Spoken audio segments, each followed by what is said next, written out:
अब इससे पहले वाला पेपर भी किसी के पास है? इससे पहले वाला, अगर इससे पहले वाला मैंने आपके सीनियर्स को दे रखा है, अगर किसी के पास मिलेगा तो उसको रख लेना, नहीं तो मेरे पास अगर पुराने बचे होंगे तो मैं वो भी दे दूंगा। पहले जो क्वेश्चन इसमें आता है, जैसे पहले वाला आपका बहुविकल्पी वाला प्रश्न है ना, ये तो ऐसा ही रहता है, ये पिछले कई सालों से आ रहा है। बहुविकल्पी वाला प्रश्न तो इसी प्रकार से आता है।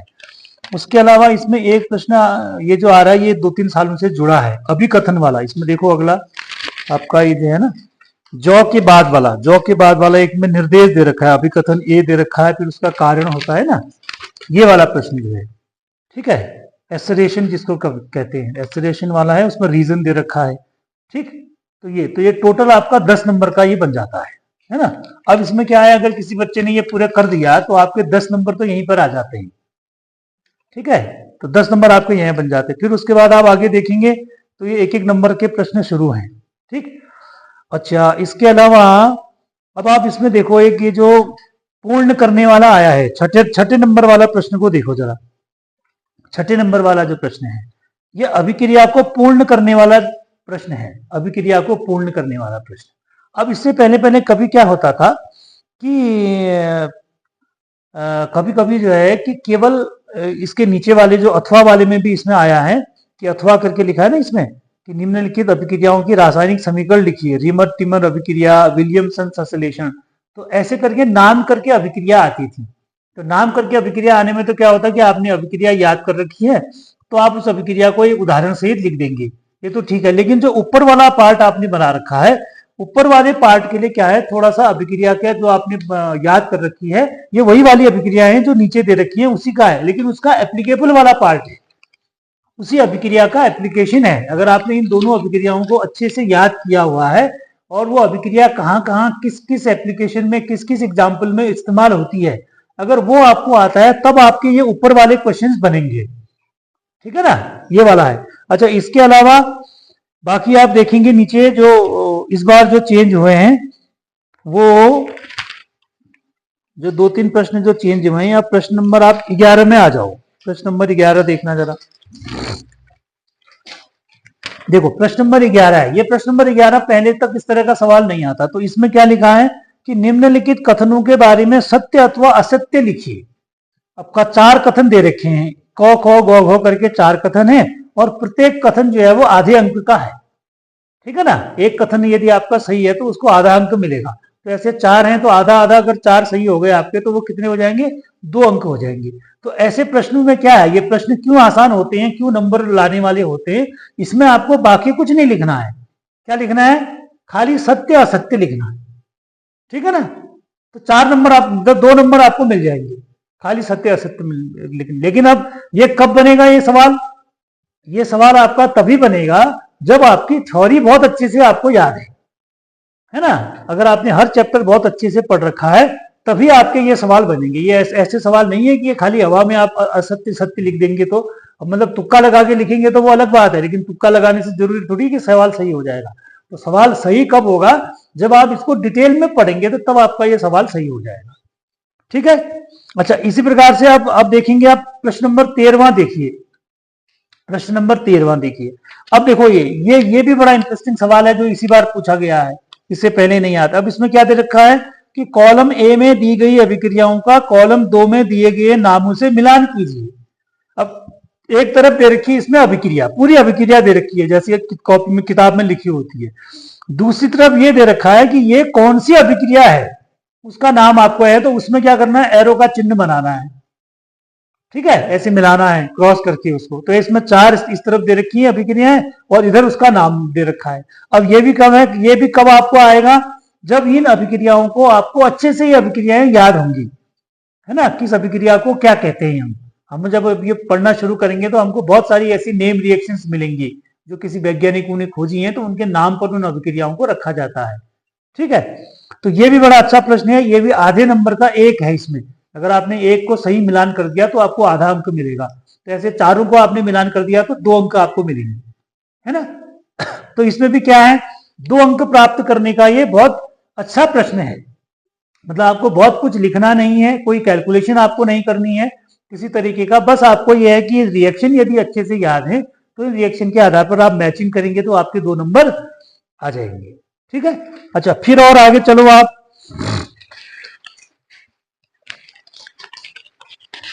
फिर और आगे को बढ़ेंगे तो फिर आपको और एक जगह और मिलेगा आपको, कई जगह तो इसमें शॉर्ट नोट में पूछा गया है। और मैं आपको बताता हूं उसमें और कहाँ आया। ये देखना आप, प्रश्न नंबर 25 देखो, 25 का गौ खंड देखो। प्रश्न नंबर 25 का गौ खंड है, ये भी ऐसा ही है। देखो ये पूरा प्रश्न जो है वो 4 नंबर का प्रश्न है, 25वां प्रश्न, ठीक है ना। 4 नंबर का प्रश्न है 25वां। तो पहले वाला क और ख में तो एक एक नंबर का है, उसमें कुछ अलग चीज आपको लिखनी है, हालांकि उसमें भी ज्यादा नहीं लिखना है, खाली एक एक लाइन एक एक शब्द का ही उसका उत्तर है।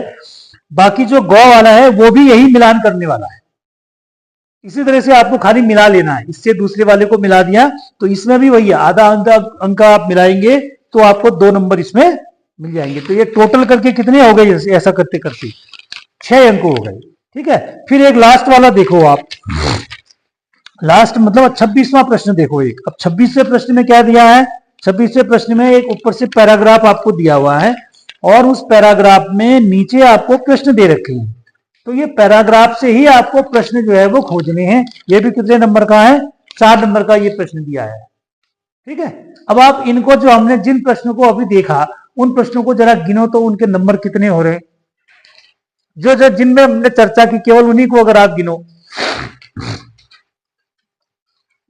जिन जिन प्रश्नों को हमने अभी बताया केवल उन्हीं प्रश्नों को यदि आप गिनो तो ये कितने अंक के प्रश्न हो जा रहे हैं। 4 नंबर का ये लास्ट वाला हो गया, 2 नंबर का इससे पहले वाला हो गया, 25 गौ में मिलान करने वाला, 2 नंबर का उससे पहले वाला हो गया तो 8 नंबर हो गया, 2 नंबर उससे पहले वाला था 13वां वाला, ठीक है, तो 10 नंबर का हो गया, 2 आपका 11 वाला था, ठीक, तो 10 2 12 नंबर का, और 10 नंबर का ये जो आपका पहला वाला क्वेश्चन है, ठीक है ना। तो 12 और 10 कितने नंबर हो गए, 22 अंक, है ना। तो पास होने के लिए कितने नंबर चाहिए होते हैं, 23 नंबर, मतलब केवल पास होने के लिए अगर आप बात करते हैं तो कितने अंक चाहिए हमको, 23 नंबर चाहिए, ठीक है ना। तो ये जो 23 अंक वाला जो हमने ये बात करी थी, इसमें थोड़ा एक आध नंबर, अब इसके अलावा भी तो आपको कुछ आएगा कि नहीं आएगा, साल भर पढ़ेंगे तो एक आध नंबर का ऊपर नीचे का भी तो और भी तो आएगा ना आपको, ऐसा थोड़ी होगा कि इतना ही सब आएगा, ठीक है। तो ये तो इस तरीके से हमने क्या करना है कि प्रत्येक पाठ में से इसी प्रकार के प्रश्नों को बनाने का प्रयास करना है, ठीक है। तो इनको यदि हम इस तरीके से बनाएंगे तो क्या होगा, उससे प्रैक्टिस हो जाएगी। अब इन प्रश्नों को बनाने का बड़ा तरीका भी होता है, जैसे माना 4 रिएक्शंस आई हैं, 4 में से यदि आपको 2 रिएक्शन अच्छे से याद होती हैं तो 2-2 आपको मैच हो गई, ठीक है ना। तीसरी माना अगर तीसरी चौथी नहीं भी मिल रही है तब भी आधा सवाल तो आपका ठीक हो जाएगा, और अगर माना किसी में 4 विकल्प में से अगर आपको 3 विकल्प सही आते हैं तो चौथा तो ऑटोमेटिक सही हो गया ना, ठीक, तो पूरा सवाल आपका सही हो जाएगा, ठीक है ना। तो ये कैसे बनेगा, इनकी आप जितनी प्रैक्टिस करेंगे हर चैप्टर से हर टॉपिक से इन सवालों को जब हम बनाएंगे, और ऐसे ही विकल्प वाले और ये वाले प्रश्न, तो इनका प्रैक्टिस करनी ज्यादा है, केवल थ्योरी हमको लिखना नहीं है। इन सवालों का जितना अभ्यास आप करोगे उतना ज्यादा आपकी इसमें पकड़ बनेगी, तो आपको नंबर जो है वो अच्छे मिलेंगे, ठीक हो गया। तो ये हमने ये अब इस प्रश्न पत्र को सब अपने पास रखेंगे, और जैसे जैसे हम चैप्टर्स को पढ़ते रहेंगे तो वो चैप्टर में कौन किस प्रकार का प्रश्न आ रहा है और उसको हम उसके हिसाब से सॉल्व करते रहेंगे, ठीक है ना। ठीक, चलो ये पेपर ले लो।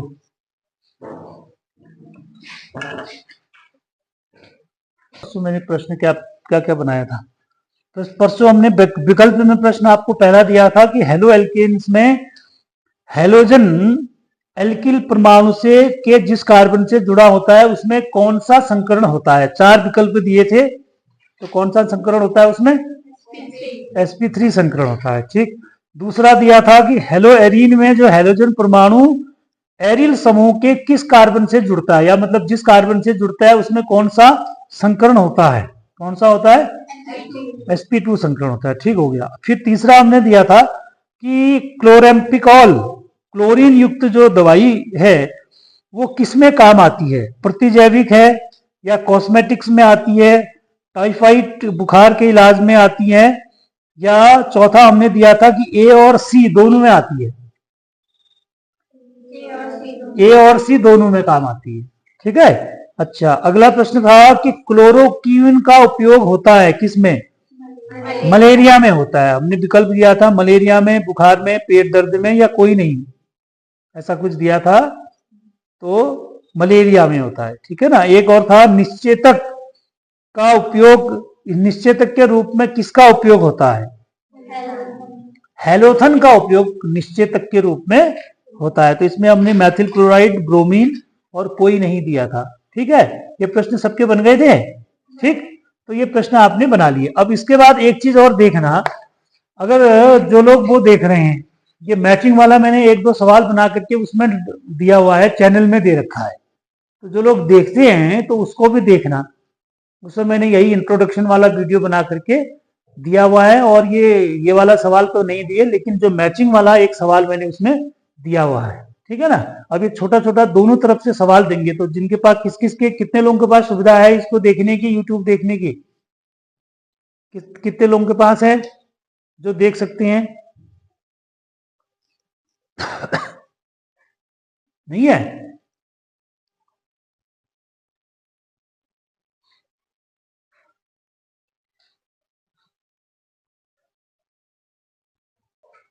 वर्गीकरण में, वर्गीकरण का मतलब है कि हेलो एल्केन और हेलो एरीन को हम कितने भागों में बांटते हैं, कितने तरीके के होते हैं। तो पहला वर्गीकरण हम देखते हैं। पहला जो है वो है हेलोजन परमाणु, हेलोजन परमाणु की संख्या के आधार पर, संख्या के आधार पर, कहने का मतलब हुआ कि किसी यौगिक में कितने हेलोजन परमाणु हैं उसके आधार पर ही उसका वर्गीकरण किया जाता है। ठीक है, कितने हेलोजन परमाणु हैं। ठीक है ना। अब कोई, अगर किसी से हम हेलो एल्केन की परिभाषा पूछेंगे तो बता सकते हो? कोई बता सकता है कॉन्फिडेंटली हेलो एल्केन किसे कहेंगे हम?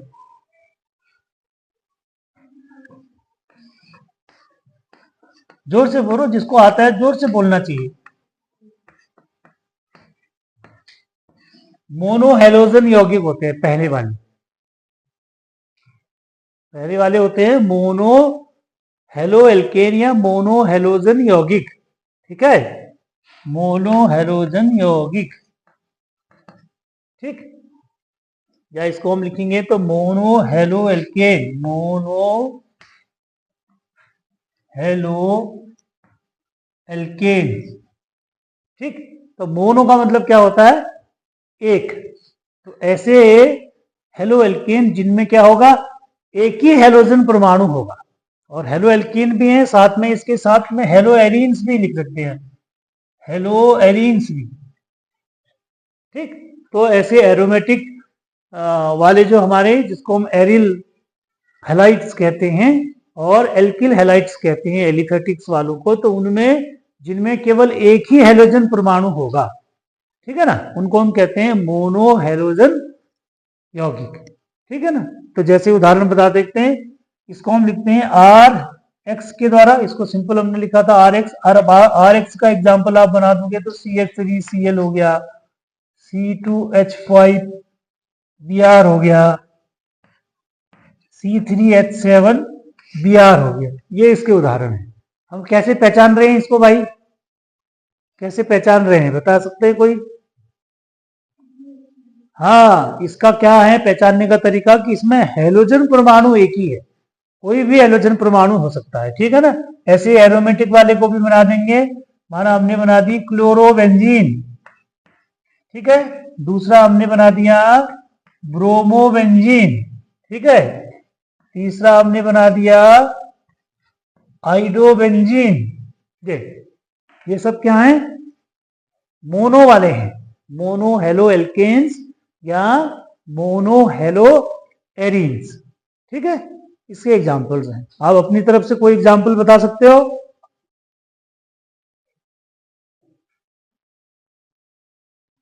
अपनी तरफ से कोई एग्जांपल बता सकता है कोई?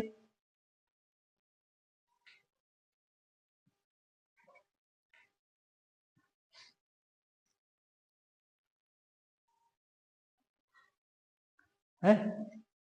हेलो एल्केन्स की और हेलो एरिन्स की परिभाषा सबको क्लियर है कि नहीं है, कि हेलो एल्केन्स किसको कहेंगे हम, हेलो एरिन्स किसको कहेंगे? विश्वास से बताओ।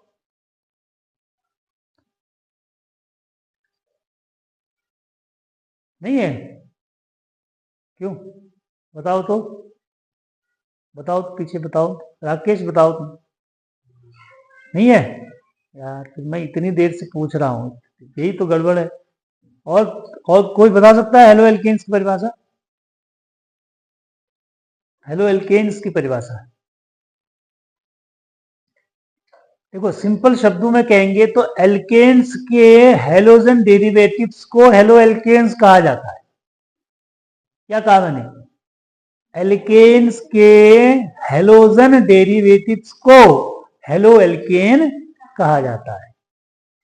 ठीक है। इसी प्रकार से हम कहेंगे कि बेंजीन के हेलोजन डेरिवेटिव को हेलो एरीन्स कहा जाता है। ठीक है, इतने सी परिभाषा है। ठीक, तो पहला हमारा ये हो गया मोनो वाला। अब हम पढ़ते हैं डाई। ठीक है ना, यहीं पे लिख देता हूं मैं, डाई हेलोजन। अब इसको बता सकते हैं हम नाम से कि ये क्या होगा। हाँ, इसमें क्या होगा, इसमें दो हेलोजन यौगिक लगे होंगे, कोई भी दो हो सकते हैं, जिनमें क्या होंगे, दो हेलोजन यौगिक लगे होंगे, उसको हम क्या कहेंगे, डाई हेलोजन यौगिक। है ना, ये क्या पढ़ रहे हैं हम, वर्गीकरण पढ़ रहे हैं। तो पहला वर्गीकरण हमने किया, जिसमें एक हेलोजन परमाणु होगा तो उसको हम मोनो कहेंगे, जिसमें दो होंगे तो उसका डाई। जैसे उदाहरण हमने बना दिया CH2Cl, यहां बना दिया CH2Cl बना दिया। अब इसको कॉमन एग्जाम्पल लिखना चाहो तो आप ऐसे लिख सकते हो, CH2X। ठीक है, CH2X, X का मतलब क्या होता है,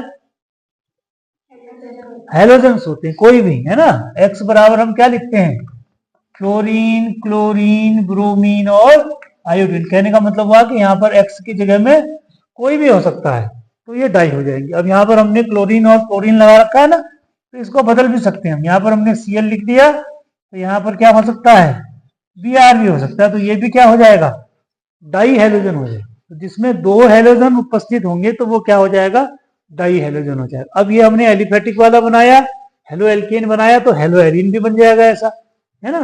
तो एरोमेटिक यौगिक बना देते हैं, बेंजीन रिंग बना दी हमने, बेंजीन के रिंग में एक यहाँ लगा दिया, एक यहाँ लगा दिया। ठीक है, ये बेंजीन रिंग बना दी। ठीक, यहाँ पे हमने क्लोरीन लगा दिया, यहाँ पे हमने यहाँ पे क्लोरीन लगा। अब इसको कहीं पर भी लगा सकते हैं, ठीक है ना। एक यहाँ पे इसकी पोजीशन फिर कौन कौन सी होती है वो बाद में हम पढ़ेंगे, कहीं पर भी लगा सकते हैं। ये हमने लगा दिया ना, इधर यहाँ लगा दिया एक Cl, दूसरे Cl को यहाँ लगा दो, एक हमने यहाँ लगा दिया, इसको यहाँ लगा दो। ठीक, तो ये सब क्या है, डाई हेलोजन यौगिक।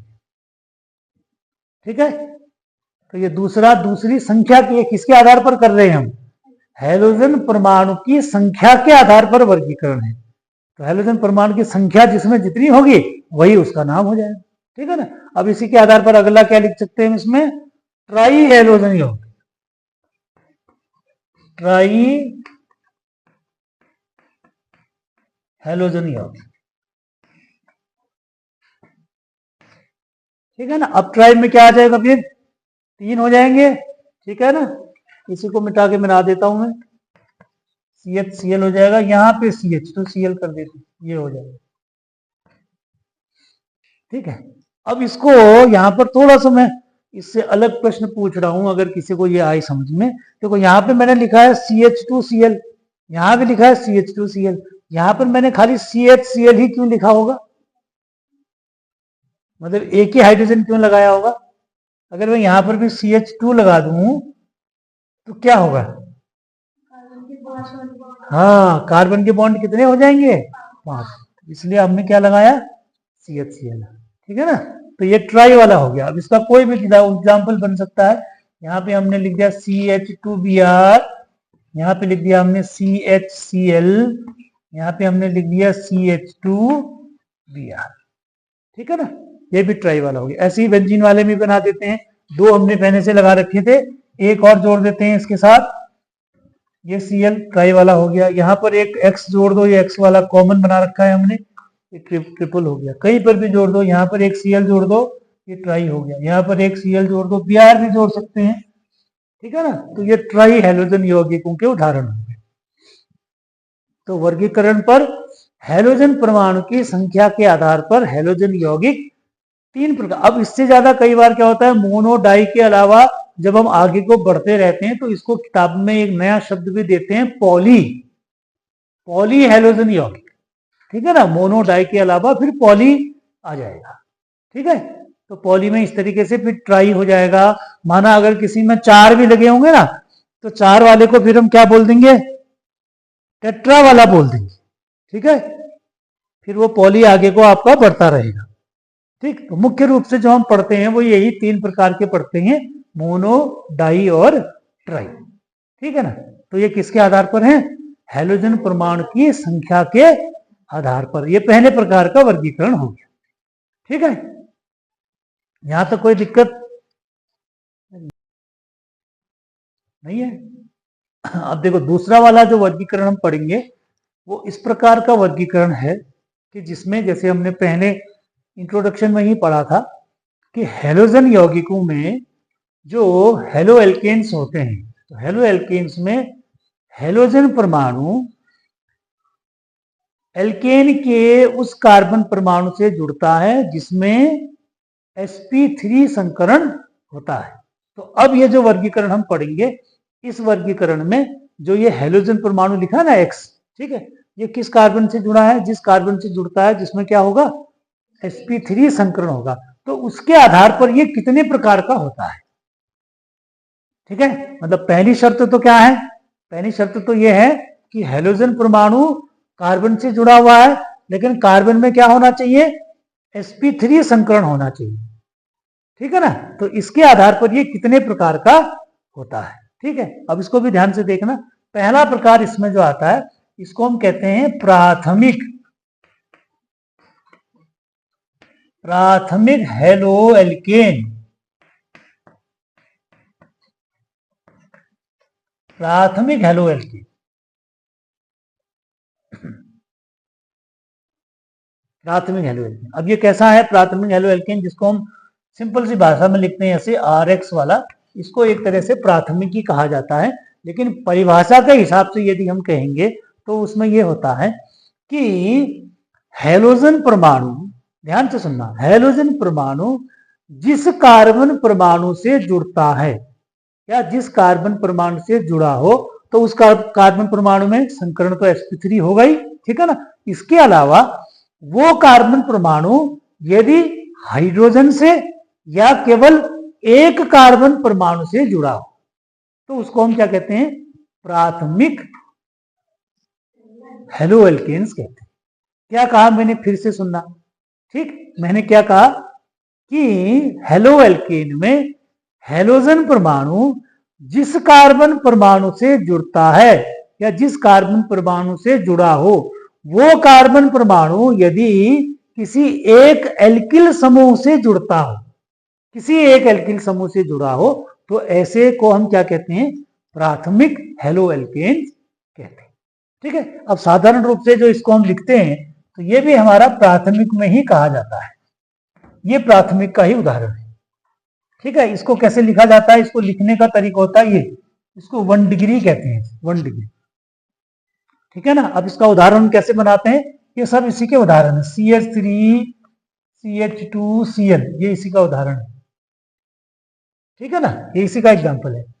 CH3 CH2 Br, ये इसी का उदाहरण। ये अब कैसे समझ रहे हैं इसको, देखो समझ कैसे रहे, परिभाषा जो मैंने बताई, मैंने क्या कहा, हैलोजन परमाणु जिस कार्बन परमाणु से जुड़ा हो, यदि वो कार्बन परमाणु किसी एल्किल समूह से जुड़ता हो, एक ही एल्किल समूह है, ठीक है, तो उसको हम क्या कहेंगे, प्राथमिक कहेंगे, ठीक है ना। इसको क्या कहते हैं, इसको एल्किल समूह कहते हैं। ये आपको पता है, नहीं पता है, नहीं पता, चलो यहां पे बता देता हूं।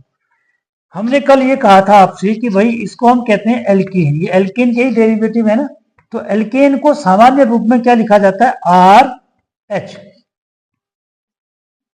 ठीक है। क्या लिखते हैं, आर एच लिखते हैं, ठीक है ना। ये आर एच का हो, मतलब ये आर एच को अगर आप सिंपल यौगिक में लिखोगे तो आर एच क्या होता है, सबसे जो छोटा यौगिक होता है वो होता है CH4, CH4, ठीक है ना।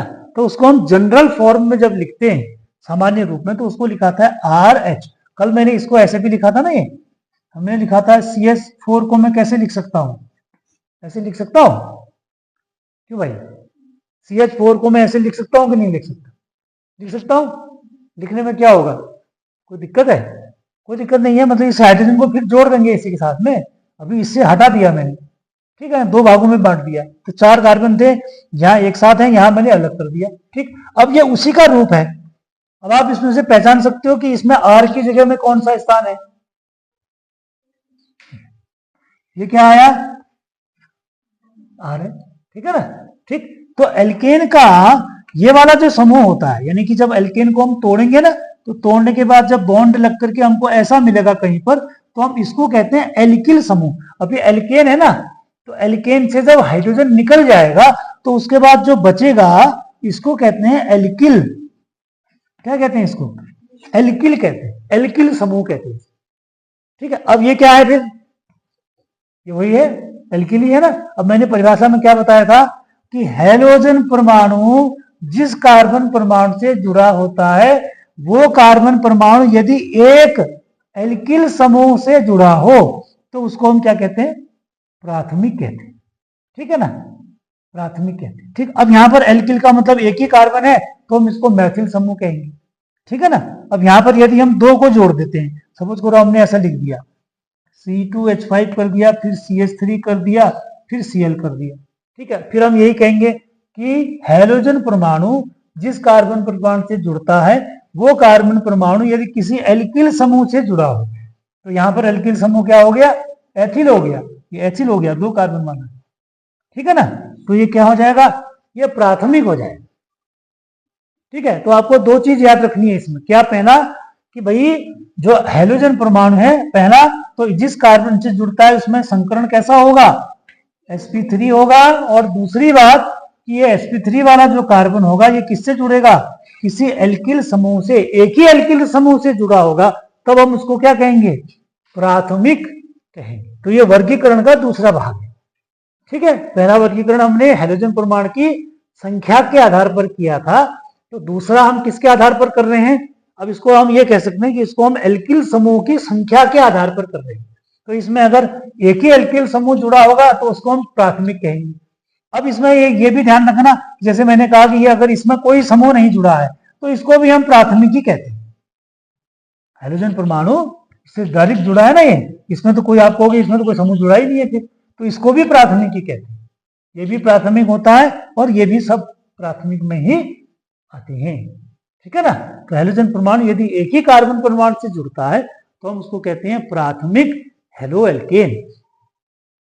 ठीक हो गया भाई, इतना समझ में आ गया, ठीक। अब सेकेंडरी पढ़ते हैं, सेकेंडरी पढ़े, अब इसको हम लिखते हैं द्वितीयक।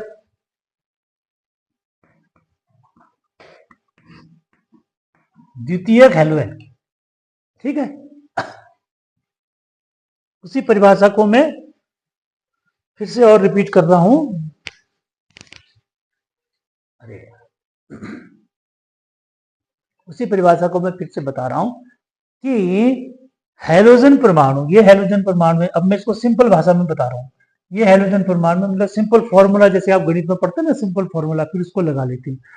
हैलोजन परमाणु जिस कार्बन परमाणु से जुड़ता है, अगर वो कार्बन परमाणु 2 एल्किल समूहों से जुड़ा हो,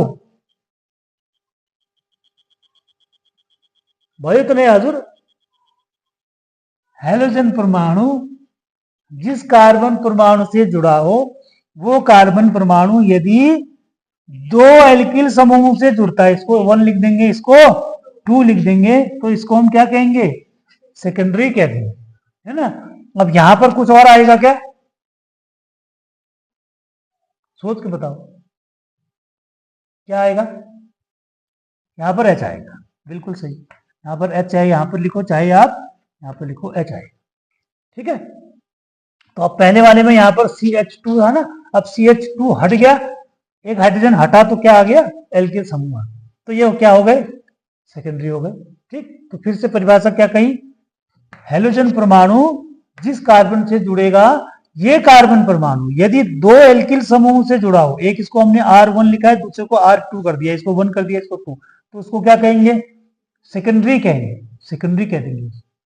ठीक है, फिर यहीं पर तीसरे की भी बना देते हैं, आसान है। अब तीसरे वाले में क्या हो जाएगा, फिर इसको टर्शरी कर देते हैं। हेलोजन परमाणु जिस कार्बन परमाणु से जुड़ता है, यदि वो कार्बन परमाणु 3 एल्किल समूहों से जुड़ा हो, ठीक, तो उसको क्या कहेंगे हम, टर्शरी कह देंगे। ठीक है ना, एक एक उदाहरण बता देता हूं इसका। ये हमने लिखा Cl, यहां पे लिख दिया CH, यहां पे लिख दिया हमने CH3, यहां पे लिख दिया CH3। ये एग्जाम्पल हो गया सेकेंडरी का, ध्यान से पहचानना आप, इसके एग्जाम्पल सवाल बताऊंगा बाद में। तीसरा मैंने लिख दिया CH3, यहां पे लिख दिया CH3, यहां पे लिख दिया CH3, और यहां पे लिख दिया हमने X। लो भैया, ये हो गया सेकेंडरी और ये हो गया टर्शरी। आया समझ में?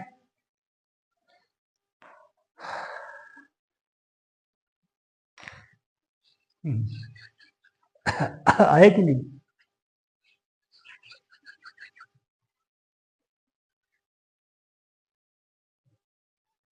ठीक है, आज मैं सवाल बनाने ही भूल, टाइम नहीं मिला ना थोड़ा सवाल। अभी दूसरा पीरियड कोई और है, इसके सवाल में अभी बन जाएंगे तो बन जाएंगे, नहीं तो फिर चैनल में भेज दूंगा। ठीक है, कि इसके कौन से सवाल बनेंगे, ये एग्जाम्पल वाले और मैचिंग वाले, इसमें से क्या बनेगा। समझ, यहां तक समझ में आया कि नहीं आया है? नहीं आया तो कल फिर समझाएंगे, जब तक नहीं आएगा तब तक समझते रहेंगे, कोई दिक्कत नहीं है। इस बार नहीं आएगा तो अगली बार आ जाएगा। ठीक है बेटा, चलो अटेंडेंस तुम्हारी हो गई है। अब तुमको थोड़ा ना प्रार्थना की तैयारी भी करनी है। अब इस बार थोड़ा सा ये है, एक तो तुम्हारी क्लास जो है वो अच्छी क्लास है, तो कुछ तुमको प्रार्थना की तैयारी कुछ दिनों में करते हैं, ठीक है ना। प्रार्थना को तुम ही ऑर्गेनाइज करोगे, ठीक। चलो, थैंक यू।